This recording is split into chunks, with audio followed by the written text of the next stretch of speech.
the cherry on top to that cringe opening. Now let's go ahead and hop into game 2 of a Japanese face-off. We have Tansoku versus Machamp. Tansoku, a player that has qualified for a championship event this year, and Machamp, who's a player who has historically done very well on ladder, and I think that he is very similar to some of those other ladder players that we've seen do very well over the years that just need a little bit more to push them over. You know, I'm talking about like guys like Muzzy, you know, back in the day, who used to always be in the top 10 legend, but didn't really have too many chances, and finally had his breakthrough. And you know, Machamp is kind of like that. He had so many good ladder results for so many seasons, but just hasn't paired a tournament victory or a tournament run even to piece it together. Yeah, and maybe this could be his run. Down 1-0 in this series in round number 1 versus Tansoku. And these players' lineups, it's pretty close to a mirrored lineup. They both have Odd Rogue, Even Paladin, and the secret mid-rangey Hunter. The one difference is in their priest decks, where Tansoku went with the Cloning Gallery Priest, where Machamp went with the Dragon Control Priest. So that's really the only difference maker. They had pretty similar ideas of what they wanted to do coming into the Asia-Pacific playoffs. Yeah, and I think this is one of the default strategies. I mean, you just look at these 4 classes, Hunter, Priest, Paladin, Rogue. They are at least 75% plus represented across the field. And then that other 25%, it's spread across things like Warlock and Druid and Shaman Mage, and so on and so forth. So, aka one class I can't remember off the top of my head, Warrior. And so I think it's going to come down to a lot of the technical plays on like how well you know these defined matchups. Because personally, I believe decks like Mid-Range Hunter, even though it might seem fairly straightforward with Dire Maul on 1, Dragon Razor Maul on 2, Animal Companion 3, assuming you don't get those curves, I do think the deck has a lot of nuance that often gets lost solely because of just how powerful the class is. Yeah, I would agree. I would definitely agree. And Machamp, not off to a great early start, which is problematic because even Paladin, one of the decks that can snowball a board position better than any other deck. Things like Blessing of Kings, Spike Ridge Steed. If you don't keep their board clear, oftentimes they can hit you for large sums of damage in a single turn. Yeah. Which is actually particularly fun and interactive. You know, it really is. You know, I think, you know, one of the things about Hunter is that because so many things does damage to only minions now, it is a fairly interactive class. It just becomes difficult to interact with them when they just have overwhelming value through things like Zul'jin, the Spellstone, and Deathstalker Rexar. Yep. But granted, you know, things like Unleash the Hounds and Flanking Strike and just like Deathstalker Rexar's Battle Cry and Spring Paw with Rush, like it'll always be aiming to destroy your board in some capacity, which is what makes it scary because they have so much comeback potential, they have so much burst. Now they have card draw through Master's Call and value through Deathstalker Rexar, and then they have burst like they usually do with just Kill Command, and you know sometimes you play against Spell Hunter, they even baited earlier. All right, I'm sold. Jeez. So call now for 5 installments of 40 dust each. You two, well, I don't know how much dust they cost these days, but Mid-Range Hunter still is fairly cheap as long as you already have things like the Death Knights. Yeah, 3 legendaries. A lot of the cards are the classic secrets. Yeah. And a lot of commons, not the whole deck. So relatively cheap deck. Yeah. One thing that I'm also proud of too, just from like a storyline perspective, as you can see, Tansoku just fighting back for board control, doesn't have a good way to deal with this Tundra Rhino, which seems like it's a recipe for disaster, by the way. Yeah. Is that Tansoku seems to be playing an aggro lineup, or a more fast lineup, finally. Tansoku is a player that took him 5 years. He's always played control decks whenever we see him in tournaments, and then when we finally saw him qualify, we're like, dude, you just love like Control Warrior, right? He's like, no, I love aggro. I just don't think I'm ever good enough to play aggro, so I play control decks which are easier. I was like, whoa! I was so hurt by that because I had kind of... He was like your hero. I latched onto him as like one of my go-to predictions for Asia Pacific. I loved his play. He played Control Warrior all day long. That's what I thought. This was in my head. Right, right. And I was like, oh, he loves control decks. He loves the same control decks that I do. And then he said that, and I just felt this gaping hole in my heart. But ooh, this redemption, the ultimate punish for exactly what Machamp didn't want to see. Yeah, he's also got the healing lined up with the True Silver Champion to give it Divine Shield again. The thing is, though, are you willing to invest 5 more damage and a complete clear board just to deal with this Glass Knight? I don't think so. It's just going to gain Divine Shield anyways. Oh, wow. That is a heavy commitment, and more importantly, it gives back the board to the Even Paladin, which they need. You know, like that's the thing. Like, Tansoku didn't really have too many good ways to clear both minions unless he used Avenging Wrath in that position. And now he has the full board development, and he's choosing the Corpse Taker when he doesn't have the Wind Fury anymore. He's holding Wind Fury Harpy. This is... that was a bit of a head scratcher, TJ. I think he's setting up for Sunkeeper Terram because he can Hero Power Terram next turn if he assumes that Machamp's going to play something big. But yeah, you rarely get an opportunity to play a Wind Fury Harpy in an empty board on 6 as Even Paladin. Yeah. It is super powerful. It threatens buffs. The Hunter usually has to, if they have the resources to do so, overreact to a Wind Fury Harpy in fear of Spike Ridge Steed or of Blessing and Kings. I agree. That said, Tansoku's plan ends up panning out pretty well because Machamp's half his hand are secrets, which are annoying to deal with, but Tansoku at least has a very predictable way to play around all of them. Machamp, I believe, actually does have secret redundancy. No, I must be misreading that. Yes, sorry. I thought the Scavenger Hyena was a wandering monster for some reason. No. But yeah, like it's when usually most secret hunters have one of each, so you can be able to play around each secret one time, as if you know the suite that they brought to the event. Yes. And outside of Deathstalker Rexar, pretty poor hand. Not really much to follow up, but also not much value from Deathstalker Rexar immediately. He probably wants to soften up the board with the secrets. And then play Deathstalker Rexar, but like I said earlier, Even Paladin snowballs a board quite easily. Right. And if you leave one minion on board, that can be the death of you with all the buffs they have, and of course, them being able to chew through your minions with Equality plus Consecration or Avenging Wrath, as we see in Tansoku's hand. Yeah, and we kind of mentioned the suite, if you will, of secrets that you have. They all synergize fairly well because, you know, you can't activate Wandering Monster without triggering Snake Trap because you're just going to attack the minion. Yeah. And that softens up the board even more so that Deathstalker Rexar has a higher impact. I think the debate is, you know, does Machamp want, say, a Venom Strike Trap versus a Snake Trap? Snake Trap is much more vulnerable to a Consecration or an Avenging Wrath, and Tansoku's been playing a little bit suspiciously. Like, he's been holding cards on the left side of his hand for a while. And he's been kind of like playing like the Corpse Taker off the top. So, you know, in Machamp's mind, he might... Oh, wow, a kill command. I was not anticipating this. I was anticipating a third secret here. This is a big nod towards Deathstalker Rexar if I've ever seen one. Right, this is fairly obvious. I mean, he's playing with 3 or 4 of his cards face up at this point. Yeah. Because the secrets are drawn from Subject 9 and then Deathstalker Rexar. I live to serve. Ooh. Oh, wow, that instant subbing up 2-2. Well, it doesn't really matter because with that read that Tansoku should have, now I guess it's the argument of whether or not he's willing to give up 6 damage in order to make sure that the board's clear going into the next turn. Right. No, it's a fairly impactful decision because even Paladin needs to pressure from this point on to win the game. If Tansoku does end up having like the Deathstalker Rexar read, he knows that he's going to be on a clock.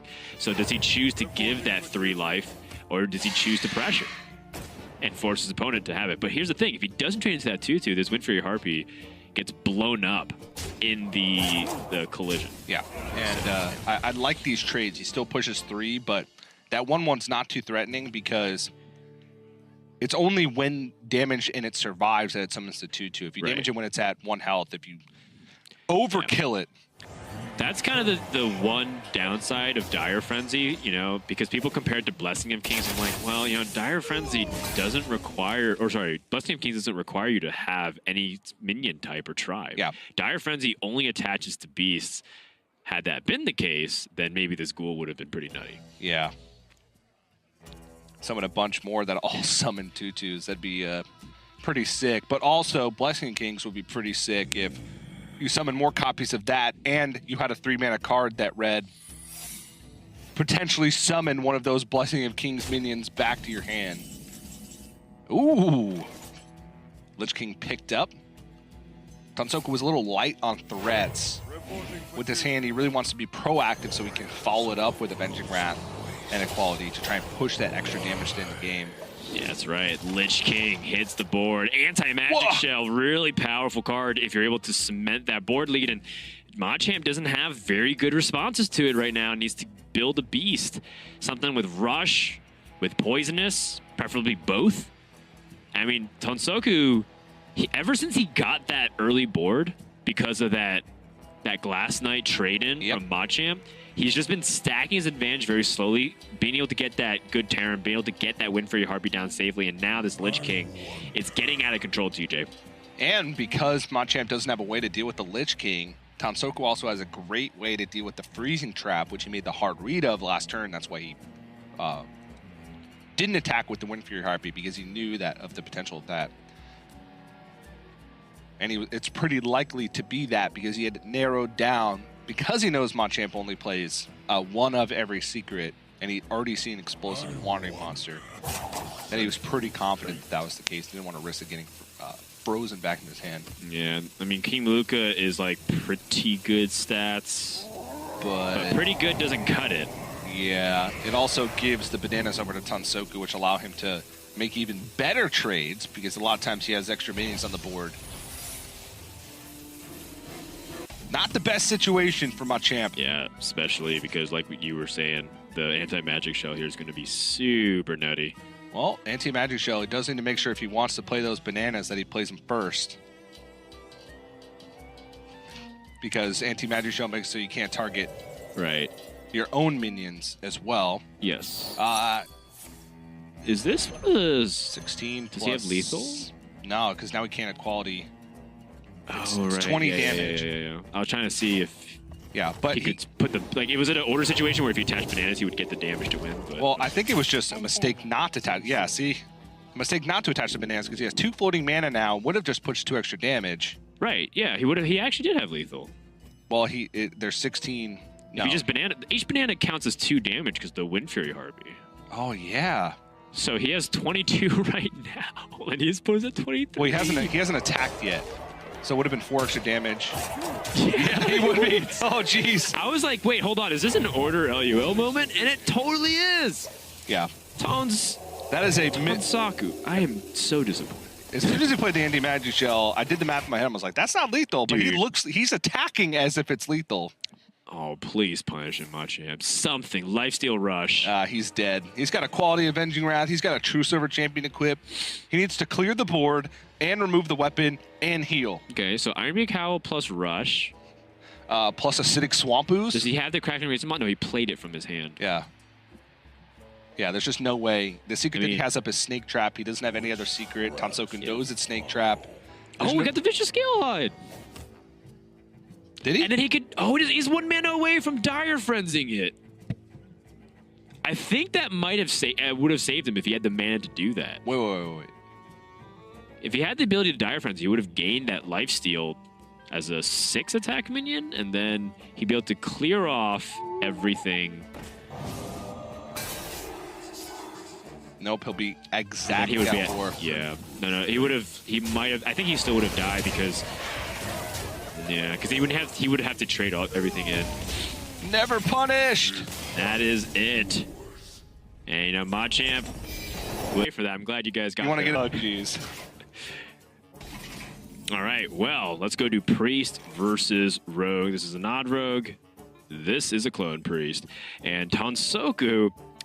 Let's see if he has anything unconventional from most lists. Seems fairly straightforward. Has the Vivid Nightmare for the extra burst combo over the top. Yep. But, pretty straightforward. Now, the thing about Clone Priest is that every time I feel like this deck isn't that great against aggro and I'm playing like an aggressive deck, I lose to this deck. And it's just because they have so many ways to survive that you just don't think. Like, Holy Smite to survive and early Spirit Lash. But even having drawing Ziliax and the fact that they can keep reviving it for a while, it's like I had a person that coined out Ziliax into double Eternal Servitude and to like a Spellstone just to survive with Ziliax, and I just couldn't kill him anymore because I was out of time. And then he just played Cloning Gallery and Mind Blasted you for 40. Yeah, it was like he basically just survived with one Ziliax and every revive card possible. Yeah. And I was like, man, sometimes I just can't kill this deck. Yeah, the one thing that he doesn't have is the Obsidian Statue. I think he has Yeah. a Shadowward Pain in place of it, which is not that common of an inclusion in Cloning Gallery Priest. But going with Obsidian Statue can be one of those cards where you just love having it because it saves you, gives you that extra life gain. It's really awkward for your opponent. But sometimes it's one of those cards that you hate because you're looking to kill your opponent, especially in control matchups. And then Obsidian Statue just keeps coming up in all of your revive pools, and you wish that it was a Velen or a Malagos to get that extra Mind Blast damage in. Yeah, it makes sense too because, you know, without like Shadow Essence, I think Obsidian Statue gets a lot worse because the statue, part of what makes it really powerful is the synergy of being able to summon it from your deck. Yes. And, you know, Shadow Essence gives it redundancy. And, you know, the whole point of Obsidian Statue at its core is really to stop the aggro matchups. You know, it's not that great against control and combo. Or, you know, mid-range is like pretty decent as well.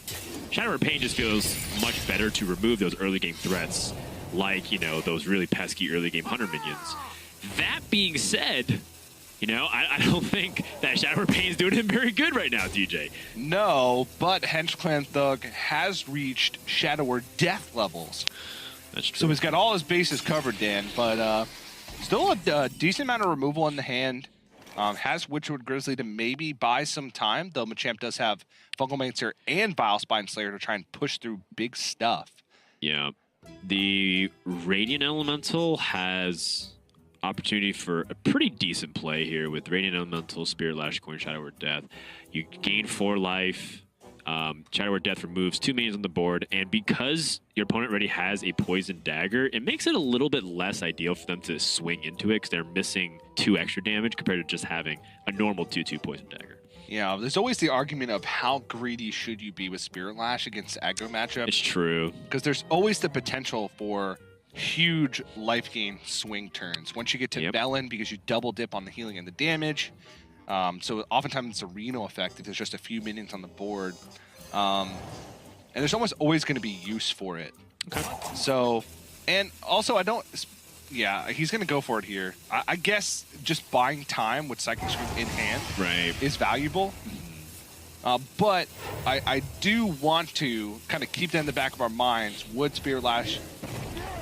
Could Spirit Lash save him later on in the game and make up for that lost damage?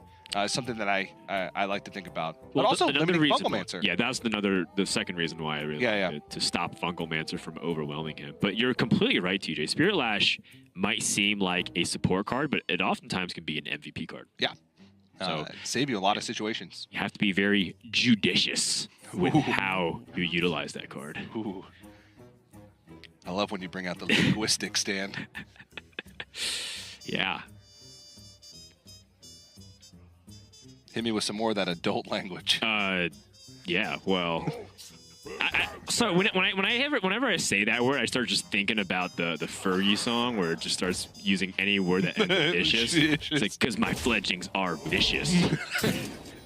Be judicious.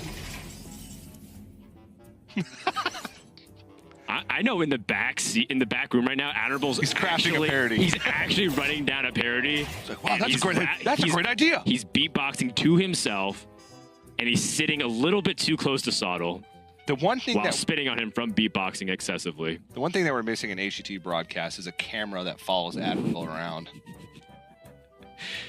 Yes, we are. That is what we are missing out on. By the way, this Fungalmancer Coldblood seems like a nutty play, but it plays directly into Psychic Scream, and you know that Machamp's stuck with, you know, a 3/4 Piranha Plant. At this point, I think you're the aggro player with no Myers in hand.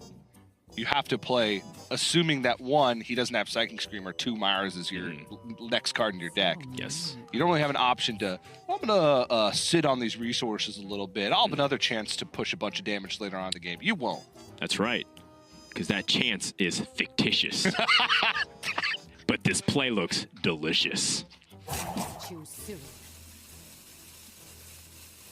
I think, you know, when you're Odd Rogue and you're in this position, though, you have to force your opponent to have it because you're not in a bargaining spot, in my opinion. I mean, look, this is still kind of the same thing, but it pushes more damage because you're able to get it immediately. So I think any variant of using Cold Blood plus a 5-mana card was perfectly fine. But Tansoku is, you know, one turn away from stabilizing them, unless Machamp picks up, you know, exactly Myra's Unstable Element. Or Leroy is lethal because he's got 7 mana. Leroy is lethal. So Leroy, and then the second best option would probably be a way to reload like Myra's Unstable Element. Yeah, but has more cards in his deck now because of the Psychic Scream. So that there's just now, again, still 2 copies of Vile Spine Slayer, 1 drawn. Can be a key card. Just to push through those big minions, but sometimes Priest likes when you kill their minions, because then they get to bring them back. Tansoku still has a long way to go, though. Yeah, what's in his res pool? So we have a Rain Elemental, a Witcher Grizzly, A Gilded Gargoyle. a Gilded Gargoyle. And I mean, that's why it's so important to hold on to his Vile Spine Slayer, because of that possibility of a Spellstone, but it's only 2 minions and a Zilliax drawn. Oh, yeah. With the ability to use Shadow Word Pain in this spot too, so you can protect it. Although I think you do want to get the guaranteed 3 life gain, because if they did have some way to remove Zilliax efficiently, you'd be very sad. Yes. It actually is the second Vile Spine Slayer. Oh, yeah. Wow. That is a draw. What's the spell count for this? He needs 2 more to upgrade it, I believe, to 3. Resurrect 3 minions. I think he moused over it last year. He didn't play any spells. Oh, Eternal Servitude. Zilliax doesn't match up against the Hench Clan Thug, which is the awkward part. But still, can play Eternal Servitude. Bring back a full health Witcher and Grizzly. Just saw Vile Spine Slayer, Shadow Pain, and we're getting there. Oh, it's just 1 more spell. Yeah, it was 1 more spell. And, you know, Machamp needs to pick up that Myra's Unstable Element, but with such a fast dagger, it makes me think he didn't draw it, and it was Dire Mole. Not looking good for Machamp. Or, sorry, yeah, for Machamp. Hench Clan Thug's a great card, but it's not that good. Witcher Grizzly's a little better in this situation. I mean, yeah, Tansoku has the ability just to drop the Spellstone and adapt to whatever he gets. Even if it's 2 of the weaker minions, it still has board dominance. Yeah. You can't get past this malicious Witchwood Grizzly. He's Tansoku-licious. How does the song go, Dan? Can you sing it for me? The whole thing we need from the beginning? I'm sure Admirable will be able to figure it out, but...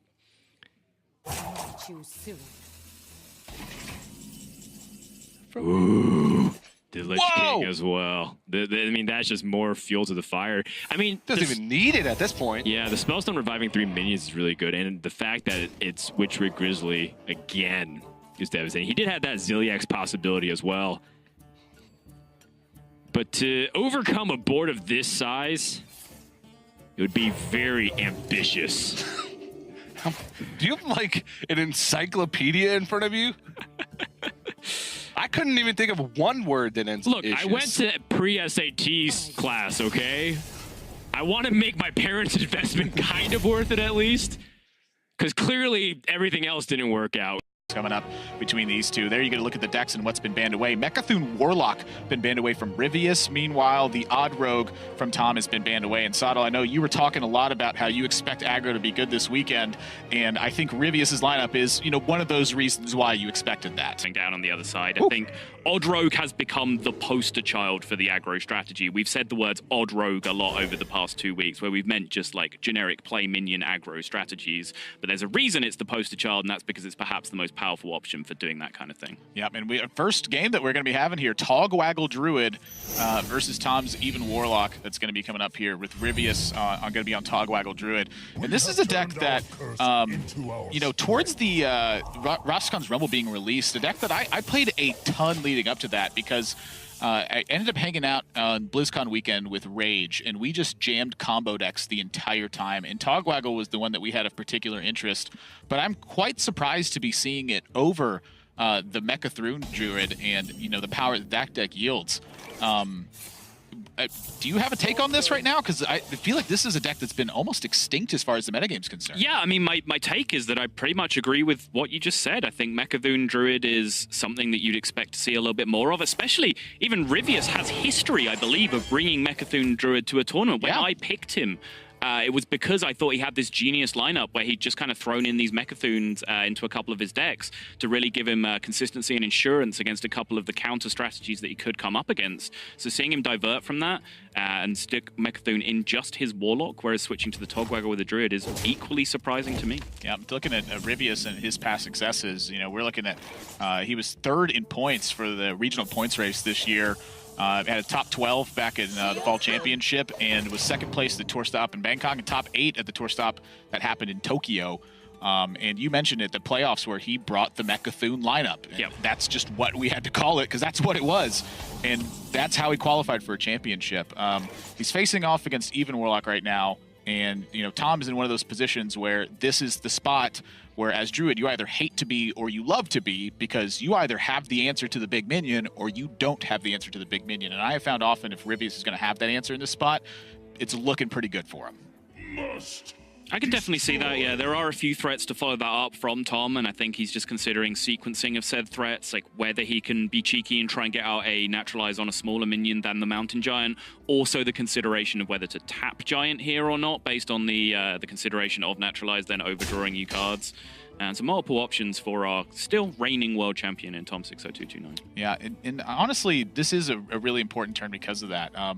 I have found in my time playing Even Warlock against Druid that the burns you're a little bit less fearful of. Your life total, you do need to be mindful of it, but I'm not sure how much the tap really influences the outcome in terms of getting to 15 health and playing your Hooked Reaver. The math on tapping that many times, you're still not going to be in the 15 range by the time you get to an 8-mana turn. Where Tom has Lich King already. So if he just is paying extra life for the sake of paying extra life, it ends up being a moot point at the end of the day.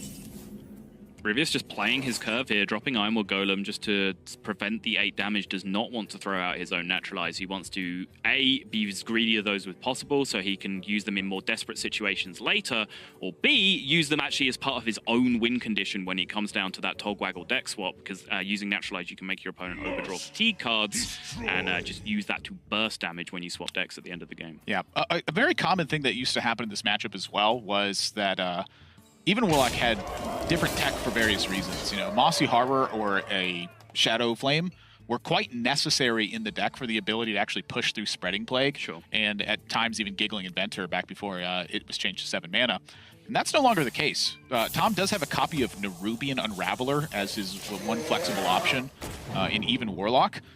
And without having access to Mossy Harbor, I feel like that Ryvius' line here really ends up paying off in the long term. He gets to just tank damage with his cards via Iron Golem, and at some point land a Spreading Plague to absorb a lot of damage and unlock an important turn. Yeah, and I think just having that curve available to him with like minimal fill-in in the middle, if he needed to spend one turn just to gaining armor with branching paths, if he really had to, then sure, he can just do so, with Spellstone in hand as well to use his removal, but having drawn the second Ironwood Golem, he's just going to continue doing what brought him to the dance, and that's just play out minions. But this was a lot more threatening situation for Tom to be able to push damage through this. Yeah, the other issue I'm seeing here is that Ryvius has actually drawn the Ironwood Golems rather than the open summons. Yeah. So that's 2 cards in the deck that are just troublesome from Ryvius to cast, and that means 2 extra cards in the deck in total because the Oaken Summons isn't pulling them from your deck. So it is a little bit more legwork to do if Ryvius is going to get to the end of the deck and use that Togwaggle Azalina combo to swap the decks, then copy the hand from Tom. Yep. The goal is to strip away Tom's deck in totality, but you have to strip away the minions first, and I love Tom's line here. I do too. I wanted to comment because you picked up the Dread Inferno originally. It's like, yeah, okay, sure. You don't get to push much damage here. The 1 damage AoE doesn't really change your breakpoints as to what trades into the 3/6. I can understand wanting to get another 6 attack minion on board because of the threat of exactly this Spreading Plague coming down. But when you just weigh up the option of push 14 or don't push 14, it becomes a very simple equation, I think. I think so as well. Spellbreakers and Even Warlock are largely there to just break a taunt and connect with Mountain Giant and various other big minions that you'll have in play. Right. And Tom's doing just that. Not only that, holding on to the Dread Infernal means that the Twilight Drake or the Spellbreaker, they actually break through a couple of these taunts when they attack. They sure do. Let's have Hellfire options here, which would enable him to push a lot more damage, get the Mountain Giant through, but without Axe, if this was an 8-mana turn and he could Hellfire and perhaps heal up that Mountain Giant again afterwards, that might look more appealing, but it's probably just too much AoE to your own board in this spot. I would definitely think so. That's a good spot to know when you should and should not be AoEing as well. Right. The more minions you have in play, the more difficult a Hellfire is going to look against you. That attack, the arrow there of the 2/4 into the 1/5 is somewhat suggestive of that Hellfire play happening, though. I'm looking more at the Sun Fury double trading with the 2s. Setting up as a variable 4. Looks like Tom's going to do this first and just take a gander at the board. Help him visualize. He knows that's where he's going.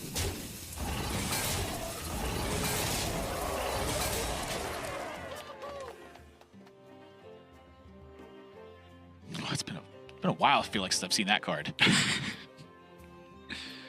He's still around. High Legend Ladder right now is actually there's a lot of like Hakar Druid and other various things around right now. People are still, claiming that it's a very, very strong deck in the metagame. But again, Ryvius with this just straight up Togwaggle build. A little unusual to be seeing.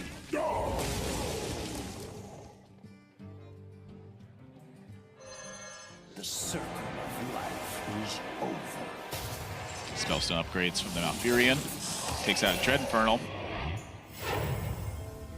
And suddenly all these 1/5s are softening board positions. They're extending Ryvius' life. And this was all even without directly answering a Mountain Giant, but Tom draws Blood Reaver Gul'dan. And that's going to be major reload for his push. There is currently a Dread Infernal and a Vulgar Homunculus in the pool already. And I'm looking at a Hooked Reaver that can potentially get in there before this Gul'dan comes down as well. Sure can. And the pressure isn't going to let up anytime soon for Tom. It's turn 8, and Lich King is green. There's Bone Mare possibilities here as well. Lich King is almost always going to be good, whereas you're not always going to have a board state like this to be able to consolidate a Bone Mare on. Yeah, and I think that's a really important point to make. Because one of the things to take into account is that Tom he didn't see Naturalize on his early Mountain Giant. Right. He didn't see that Spellstone until way deeper into the game.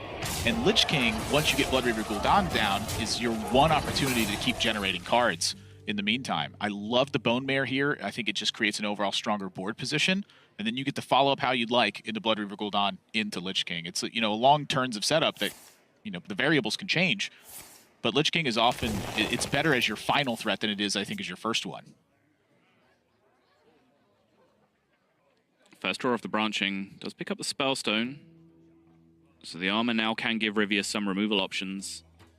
But he's really being forced in this position now where he can't just sit around and remove minions forever. He does have to use some of these cards to draw because that is the goal of his deck. That is his win condition. He needs to get down as low as possible in his deck, swap over a bunch of garbage to Tom, and hopefully fatigue on the other side.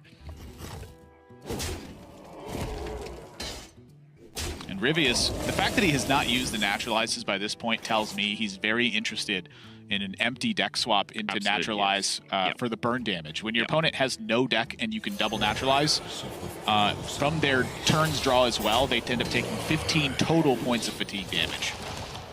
But if anything's going to test Ryvius' resolve, it's this Lich King that comes down right now, because not only does it need to be answered, it's also multiple cards burned for Tom. Not that that's likely to have a huge impact with the draw that Tom already has Gul'dan in his hand, already has demons in the pool.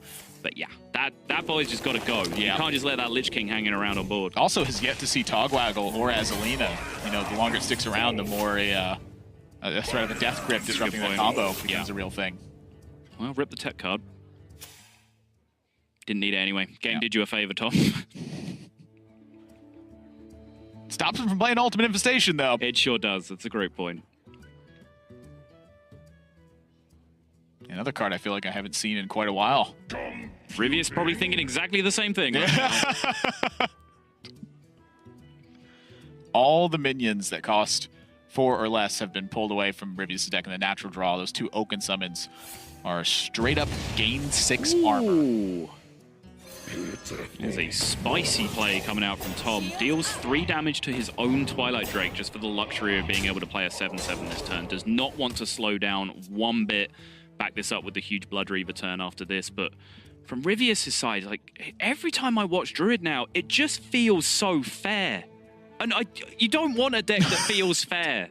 I've lost so much faith in the Druid class. It was so dominant for so long, but it was a class that was primarily based around cheating out mana, just getting ahead of your opponent, being able to do more powerful things than they could do. Ryvius has had a 6-mana Nourish in his hand this entire game. It's just been too expensive for him to be able to spend it on ramp. I definitely feel like that Ryvius is hitting a point where he might be getting past the super danger zone, though. I mean, Tom has Blood River Gul'dan, has Army of the Damned. Ryvius still has Spreading Plague and a Branching Pass there, though. Right. He has a Naturalize for this Hooked Reaver. The time that he sees Tom play Blood River Gul'dan, you get that big swing turn of the Spreading Plague plus the Branching Pass, which is just a ton of health and a ton of ways to fight on board because of that. Ryvius, you know, I think it is a couple turns away still for him. You know, it's going to be hard to get through his deck and assemble this. But I think he's really close to making that turn happen. Does find the UI now. Oaken Summons is going to do nothing apart from gain that 6 armor. So now facing down 13 on the board. And Tom is going to pull the trigger now on this Gul'dan board, which is going to summon back, crucially, a big 6/6, which is not going to be locked out by a Spreading Plague. That 2/4 is as much of a liability as it is helping out for Tom right now.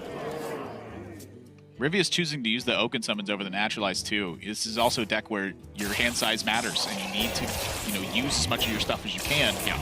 And so, utilizing your mana properly is a very real thing. And if he naturalizes that Hooked Reaver, it's coming right back to the Gul'dan. And so I think that was part of the big reason Ryvius chose to hold that.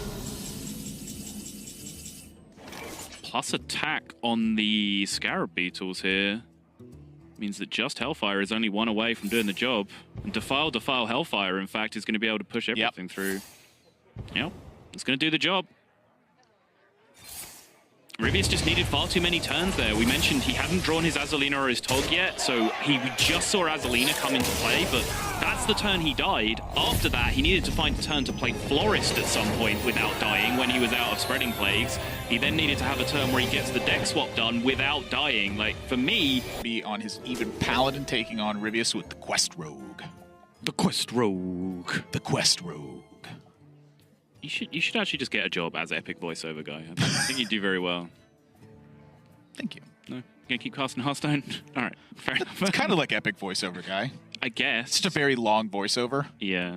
Just more dumb, goofy voiceover guy. It's just most of the time you hear my voice, you don't actually see me. So, you know, it's very in the voiceover tone.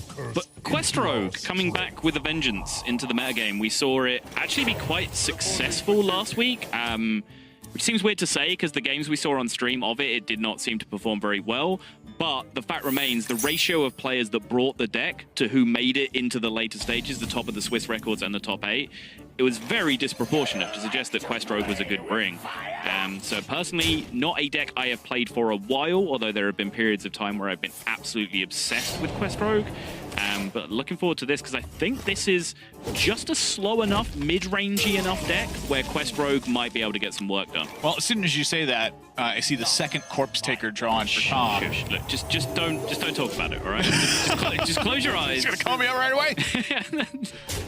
That is the worry for that's, you know, to me, this card, Corpse Taker, is one of the reasons that even Paladin continues to be such a force, even in matchups where it can be a little bit slow or it can suffer from not having the right amount of pressure. Corpse Taker can change all of that.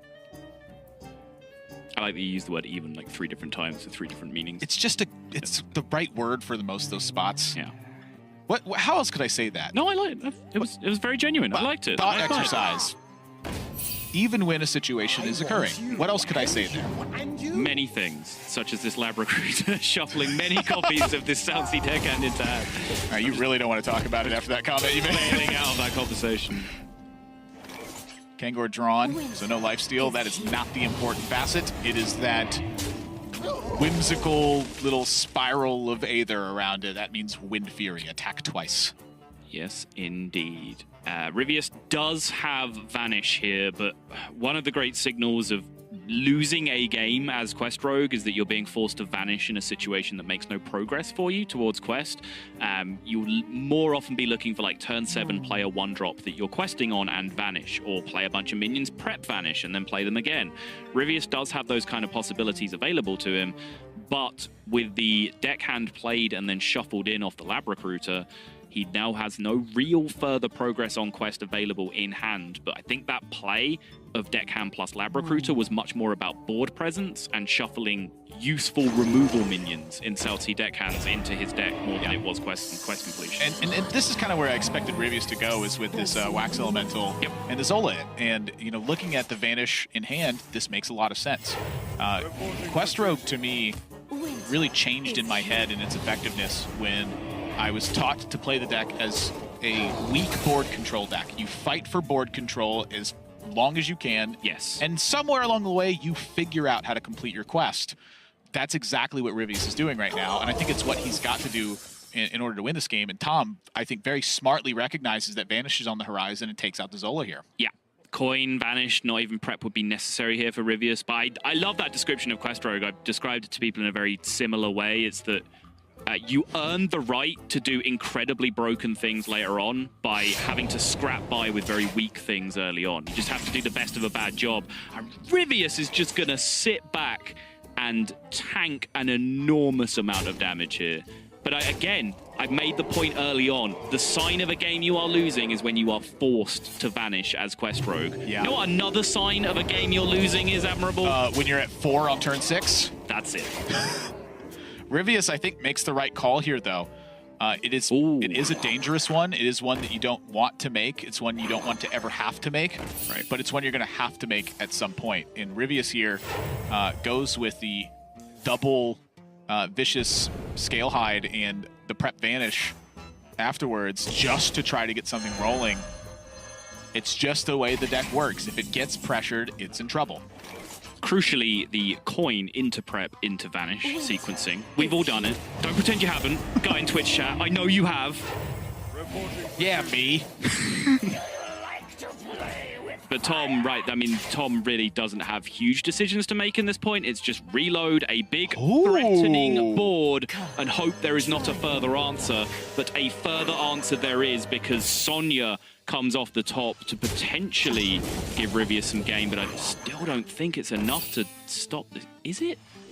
Healing for 2 more, but then the South Sea Deckhand has to come out instead because it's a 2-1, yeah. Well, the way that Ryvius would win this game is Tom doesn't have damage. Right. And right now, Tom does not have damage. Right. And now Tom has damage. Yeah. And that's going to do it. Tom, quick 2-0 lead here. As soon as Quest Rogue struggles and it takes one of those big hits, it's in a bad spot. And you can see it, Ryvius, the entire game appeared distressed, appeared pained by what was happening. And rightfully so. Double Corpse Taker is not kind to Quest Rogue. It's not matching up well versus Tom's, and this matchup seems to me like it might only get worse from here. Yeah, and it goes to indicate that Ryvius might just struggle against the field as he goes through here, because the decks that he has had a really tough time against so far, the Even Paladin and the Odd Rogue from Tom, that's 2 of the decks that we saw in that graphic on our pre-show as the most improved and most common decks in this field. So Ryvius is going to run into a few more of those before his time is up. But now he's going to switch away again onto his topsy-turvy APM Quest Priest.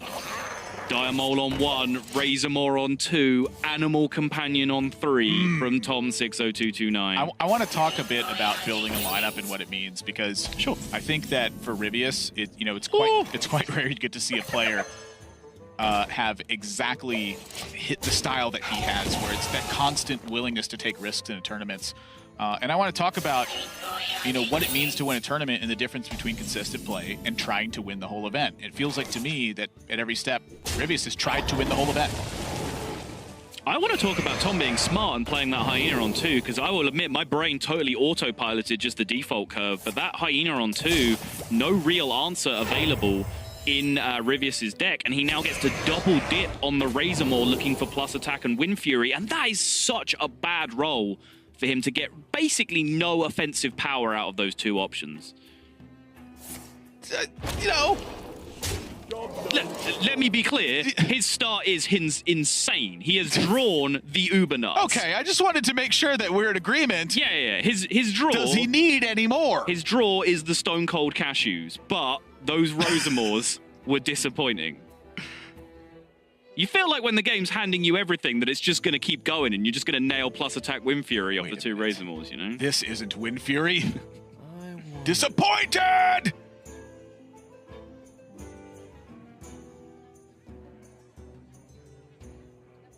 Ryvius is good. I mean, Mass Hysteria is still a heck of a card, though. It is. But it's going to have a hard time killing that big boy hyena. Do you know the math on 3 minions? I'm wondering whether it will remain 3 minions when it comes out here, because Wow, with Tom is not. He just doesn't care. Exactly. Like, first off, there is always an argument to say make him have the Mass Hysteria. I think people are too scared. On turn 5, they have not drawn that many cards. Step 1, make them have it. Step 2, when there's 1 minion on board with a much higher base of stats than the other minions, then it's actually beneficial in some spots to have an even number of minions on board. Well, this is it. Well, that's a good start. That's a good start. That's the attack Ryvius wanted to see second, and suddenly there's some breathing room, and Tom, you can see, looks very disappointed with that outcome. Yes, he does.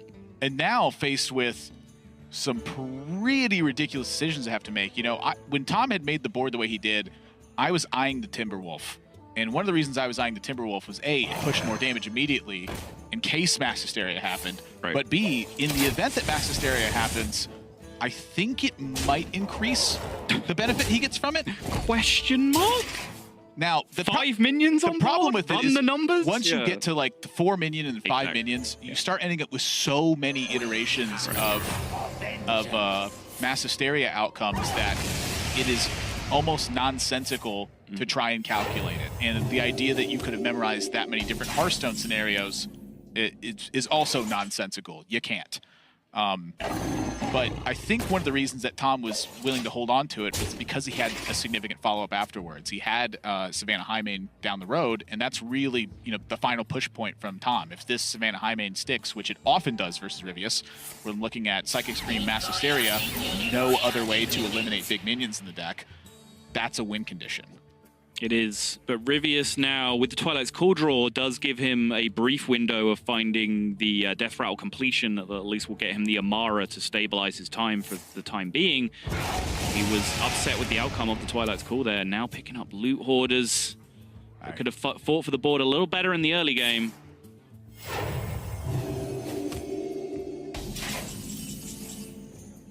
Tom's out of gas, though. Uh-oh. Tracking finds some stuff. Kill command, that's 5, 6, 7 plus 7. 16, I think. I'm counting 17 total with the 17, yeah, Hero right. Power. Yep.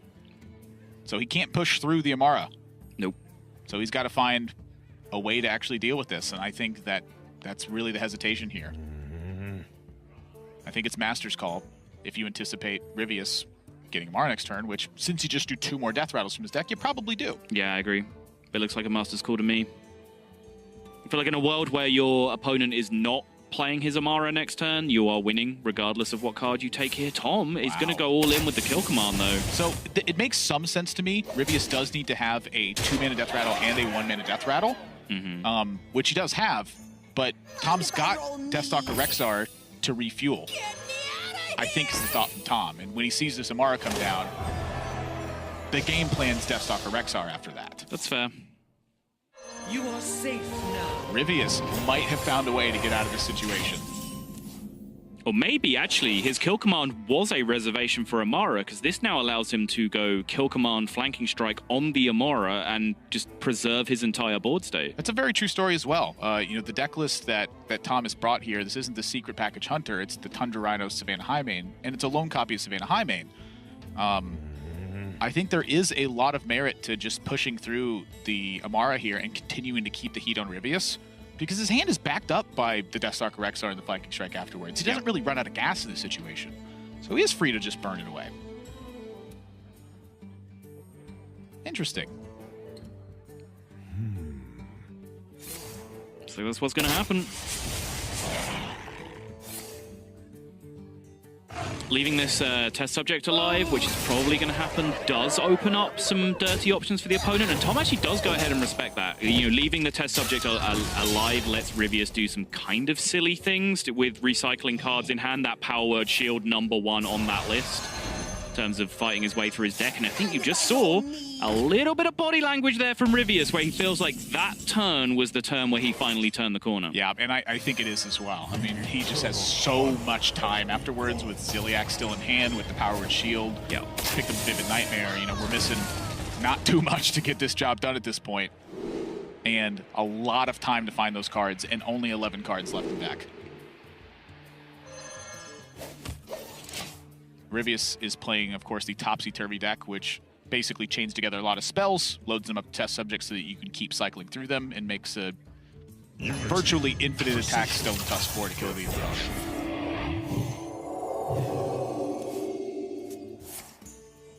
Looking for one more Radiant Elemental is Ryvius.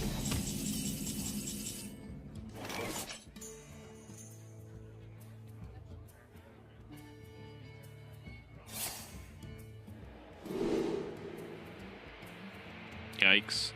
Tom very much on the back foot here. Needs something explosive from his Deathstalker Rexar, and those are not the options.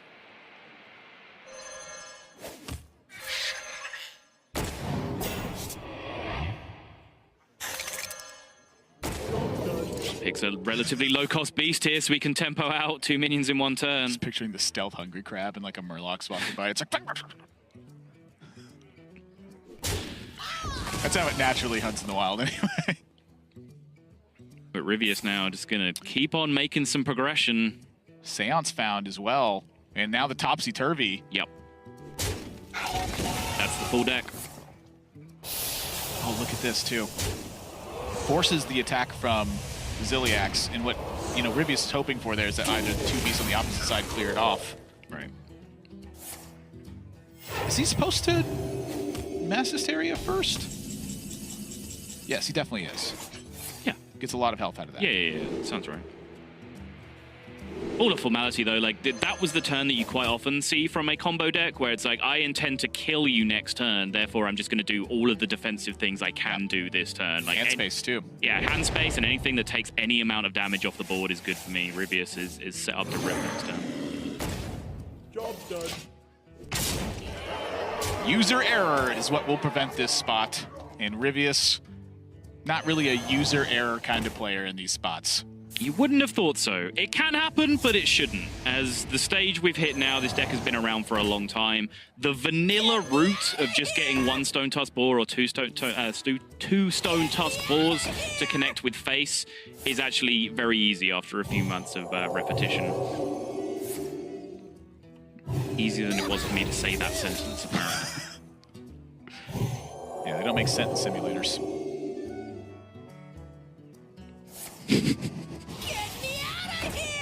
You know, the Topsy simulator. Isn't that just a language class? Like, I guess so, yeah. I mean, you're too smart for my own good. welcome back, class, to Sentence Simulator 101. Got a hot $10,000 tournament for you in Sentence Simulator today. Meanwhile, in Hearthstone, things have happened. Divine Spirits have been played. This boar is getting ever increasingly towards the stages of Tusky Murder to Deathstalker Rexar. Yeah, and you see that, you know, it's going quite slow on Ryvius's end.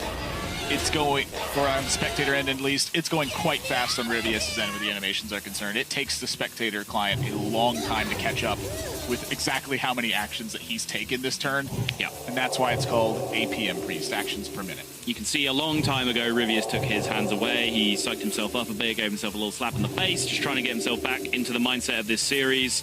There it is again, but you can see the spectator now just playing catch-up, letting all these animations play out. Stone Tusk Ball coming through for potential lethal. There is the third 16-1 Stone Tusk Ball to finish the job. Easily done for Ryvius in that spot once he turned the corner with the Amara and the Psychic Screen. Priest gets a point on the board here with the Topsy Priest. It doesn't always lose to aggro, thanks to Waggle Druid. And honestly, I'm a bit surprised he's even managed to get one win so far. I mean, we will wait and see. He's drawn Prep again as the Quest Rogue in the aggro matchup, but Tom has drawn the Curve again. He's got Diamol into Scavenging Hyena, not quite as oppressive as it was last time around. And let's remember, just how good Tom's opening draw was in that past matchup that we saw. And the Quest Priest, the Topsy Priest, was able to still just about scramble away back into it. Well, Tom's got another fantastic opener this time, and I'd say in this matchup, the damage is a bit stickier. It tends to be. You know, Ryvius has that chance to get back into it, but that's post-quest, very much like it is in the Priest game. The quest, however, from Ryvius' side in this game, I feel like it's a bit harder to get to. Oof. Right now, Ryvius is going to be under pressure. Tom chooses to hold coin instead of compound the issue with second Dire Mole. And I imagine that means he's looking at getting Dire Frenzy active as early as possible to get damage rolling. I wonder whether Tom is going to just tempo out the Scavenging Hyena here. It looks like a reasonable proposition, but you know from Tom's perspective, Ryvius kept a card. I think the prep was the only card that was kept alongside the quest, but that card is very entitled to be a South Sea deckhand. Something that you keep, and I think this play, as what I was about to suggest, is a direct recognition of playing around South Sea deckhand in particular, of not wanting to give your opponent such a big tempo swing early on. It's weird that Timberwolf is being used in this spot to me. It's pushing 1 damage with a Dire Mole and prompts Ryvius to use 1 dagger attack. Yep. It means effectively resulting in arcane shot your face. It means, though, if there is a South Sea deckhand in hand, that he's preserving both of these Dire Moles on board, which get to continue to push damage. Ryvius, I imagine, is going to be eyeing to use a preparation next turn to activate Elven Minstrel. And that means Tom, floor's open for him to start getting some pressure going. Yep. And with that in mind, Ryvius is considering how much mana he wants to spend this turn and on what. Glacial Shard comes down and becomes a threat, honestly, on Tom's side for the Scavenging Hyena and the Springpole combination to be able to trade some gas into this. It's little disruptive tools that Ryvius uses. It's a huge expense that he pays to get this done, but again, the best way this deck has been described to me in terms of piloting it is play it as a board control deck. It's quite a weak one, but it is one. Yeah. And if you're able to control the board, at some point in the game, if you're still alive, you will complete the quest and perhaps be able to recover from there. Lots of foresight, lots of small little things that go into it, but this is the way to play it. You have to expend your tools and watch them burn away and trust that your deck will produce. Yeah, Tom did his due diligence there in terms of making sure that he found other lines if there was one, but it was a pretty straightforward looking play. Ryvius, however, finding a spell to prep off this turn is fantastic for him. And the Glacial Shard off the top, already played 1, finds option 2 and 3 in hand, but is still going to respect the ever-growing threat of that Scavenging Hyena. And I do like that, because that thing will just get bigger and bigger, and you only have 2 more turns to freeze it out with Shard, and once those turns are exhausted, that Hyena will kill you. However, Ryvius, you see the shake of the head when he sees Dire Frenzy. This is almost exactly what he wants to see in this spot, being able to Glacial Shard the threat from Tom, because it's compounded onto 1 minion, means a great deal. Gets to Elven Minstrel because he found a spell to preparation on the previous turn and find a better turn for it. Picks up Sonya to be able to fuel this, and it feels to me like Ryvius might be in the positive win rate situation that Quest Rogue gets into, and way before Tom knows it. Kill command and so on can still very much give him the business in this game, though, because there's no Scale Hides in sight just yet, and he's a long way from Valera country. What? Expecting the Elven Minstrel that much? The Glacial Shard has to die there for sure, because you open up Sonya as a possibility. You know your opponent has another Shard in hand because of it was the Mimic Pod card, but leaving 1 alive on board does mean that Sonya can do some crazy things. Oh boy. Oh boy. I want you, and you, and you. This is bad news for Tom.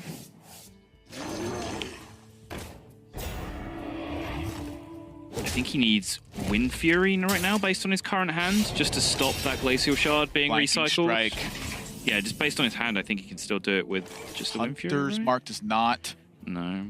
Is there any? That's the second Spring Ball he just used as well, right?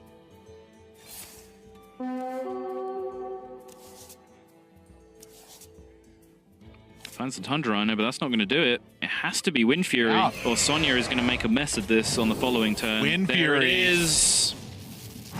And you see Tom adjusting his seat when he sees the Wind Fury. Tom knows what's going on right now. He's very much respecting the presence that Sonya can bring to this. This is just one of those Rocky movie boxing match games of Hearthstone where both players are just swinging massive clubbing blows back and forwards of each other. There's no one's working the jab. This is just haymakers back and forth. How could one man take so many right hooks to the face? 3 out of 5. Yep. I think that the draw of Sonya into Zola run out of gas while Tom found the Dire Mole off the Master's call here. It's just now it's becoming too much for Ryvius to handle, even with the Glacial Shards, even with the double preparation. Was missing just a way to stop what Tom was doing. Yeah. One ball clear or one draw of the Glacial Shard. Because his gas is there. His quest is, quote, done. It just happens to be in his deck. That's where the remainder of his Glacial Shards are.